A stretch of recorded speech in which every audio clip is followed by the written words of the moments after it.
الحمد لله والصلاة والسلام على رسول الله وعلى آله وصحبه ومن والاه وبعد. أيها الإخوة المؤمنون، سلام الله عليكم ورحمته وبركاته. إن الحق سبحانه وتعالى خلقنا كي نعبده، وما خلقت الجن والإنس إلا ليعبدون، ما أريد منهم من رزق وما أريد أن يطعمون. وفي الحديث القدسي: يا عبادي ما خلقتكم لأستأنس بكم من وحشة، ولا لأستكثر بكم من قلة، ولا لأستعين بكم على أمر عجزت عنه، ولا لجلب منفعة ولا لدفع مضرة، ولكن خلقتكم لتعبدوني طويلا وتذكروني كثيرا وتسبحوني بكرة وأصيلا. الحق سبحانه وتعالى هو المستحق للعبادة وحده، لأنه الخالق وهو الرازق وهو المدبر لهذه العوالم كلها. يا أيها الناس اعبدوا ربكم الذي خلقكم والذين من قبلكم لعلكم تتقون.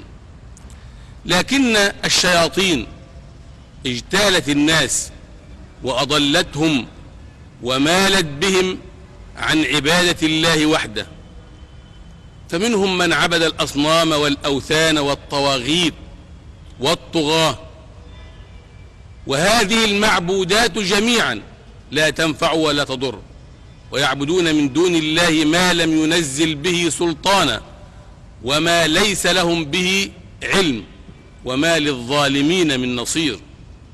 ما للظالمين الذين حادوا عن عبادة الله وعبدوا سواه ما لهم من نصير ينصرهم ولا ولي يتولى أمورهم.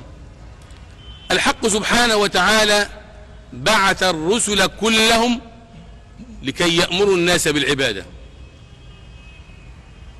كل رسول بعثه الحق سبحانه وتعالى إلى قوم قال لقومه: يا قوم اعبدوا الله ما لكم من إله غيره.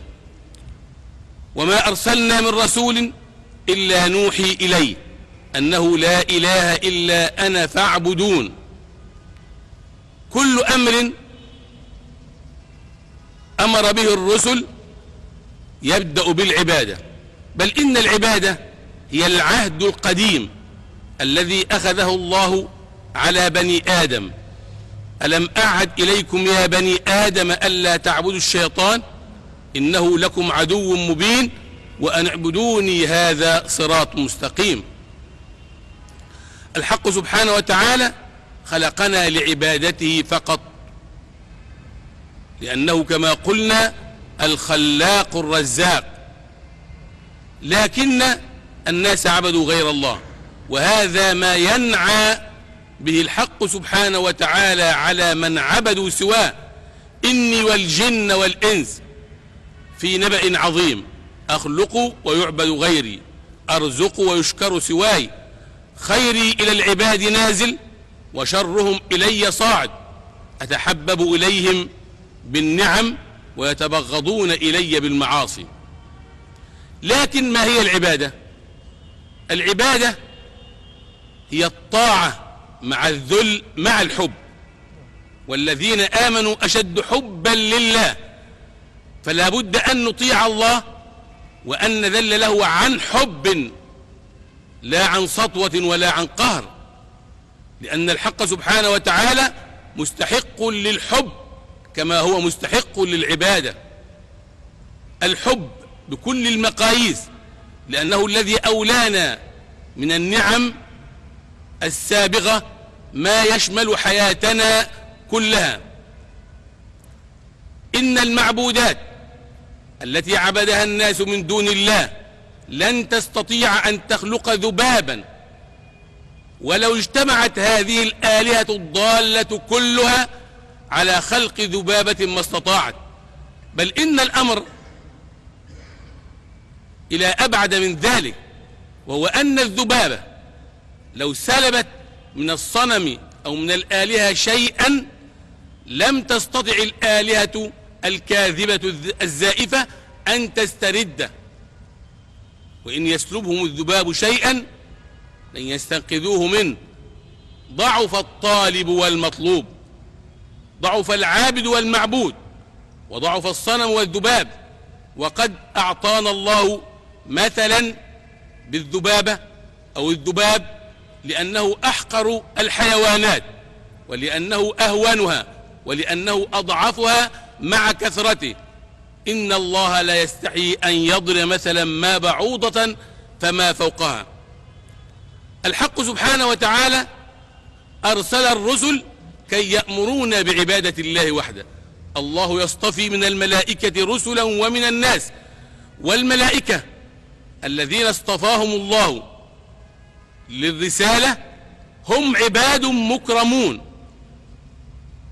لا يعصون الله ما أمرهم ويفعلون ما يؤمرون، تماما كالأنبياء كالصالحين من البشر، لا يفترون عن عبادة الله سبحانه وتعالى. لكن الكافرين ما قدروا الله حق قدره. المهم في العبادة أيها الإخوة المؤمنون أن تكون مصاحبة للإخلاص، أو يكون الإخلاص مقترنا بها، فعبادة بلا إخلاص عبادة غير مقبولة. وما أمروا إلا ليعبدوا الله مخلصين له الدين، بل الله فاعبد وكن من الشاكرين. الإخلاص يجعل قليل العبادة كثيرا، والإخلاص يحيل العمل العادي الذي تعمله في العادة من طعام وشراب ومعاشرة لزوجك، يجعله عبادة خالصة لوجه الله. ولهذا عندما أخبر الرسول صلى الله عليه وسلم الصحابة أن الواحد منهم يأتي زوجة ثم يكون له بذلك ثواب، قال أحدهم سائلا: أيأتي أحدنا شهوته ثم يكتب له أجر؟ قال: نعم. أرأيت لو وضعته في محرم؟ وعلى العكس من ذلك، إذا تجرد العمل من الإخلاص لم يكن له ثواب بالمرة. ولذلك أخبر الرسول صلى الله عليه وسلم فيما يرويه أبو هريرة أن أول من تسعر بهم النار يوم القيامة مجاهد وعالم وكريم منفق، فيقولون: يا ربنا فعلنا هذا في سبيلك. فيقول: لا. يقول للمجاهد الجريء: لم تفعل هذا في سبيلي، وإنما فعلت ليقال شجاع وجريء. ويقول للمنفق: فعلت هذا ليقال هو كريم وجواد. ويقول للعالم: فعلت هذا ليقال هو قارئ وهو عالم. إذن أيها الإخوة المؤمنون، إذا صاحب العمل الإخلاص تحول كل عمل في حياة المسلم إلى عبادة. أما إذا تجرد العمل من الإخلاص فلا قيمة له، وقدمنا إلى ما عملوا من عمل فجعلناه هباء منثورا. علينا أيها الإخوة المؤمنون أن نعبد الله حق عبادته، والعبادة الحقة هي التي يكون معها ابتغاء لوجه الله سبحانه وتعالى. وجاهدوا في الله حق جهاده، هو جهاد العدو، وجهاد النفس الأمارة بالسوء، وجهاد الشيطان. كل هذه الجهادات مأمور بها، يؤمر بها المسلم حق الجهاد. وجاهدوا في الله حق جهاده، أي جهادا حقا، لأن الله سبحانه وتعالى امتن علينا واختصنا بأن جعلنا خير أمة أخرجت للناس، وجعل رسولنا محمدا صلى الله عليه وسلم وهو خير الرسل. هو اجتباكم وما جعل عليكم في الدين من حرج. كل عبادات الإسلام في اليسر والوسع وقدر الطاقة، حتى لو كانت عبادة تشق على بعض الناس جعل الله لهذا الحرج مخرجا.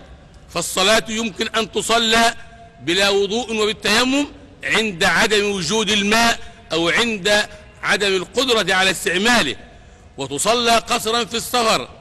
والصيام يرفع عن المؤمن في المرض إلى أن يشفى، وهكذا.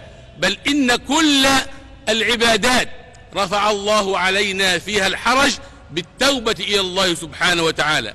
وما جعل عليكم في الدين من حرج ملة أبيكم إبراهيم، أي اتبعوا ملة أبيكم إبراهيم. هو سماكم المسلمين من قبل، أي أن الحق سبحانه وتعالى سمانا مسلمين في سائر الكتب السابقة، وفي هذا أي في القرآن لتكونوا شهداء على الناس ويكون الرسول عليكم شهيدا.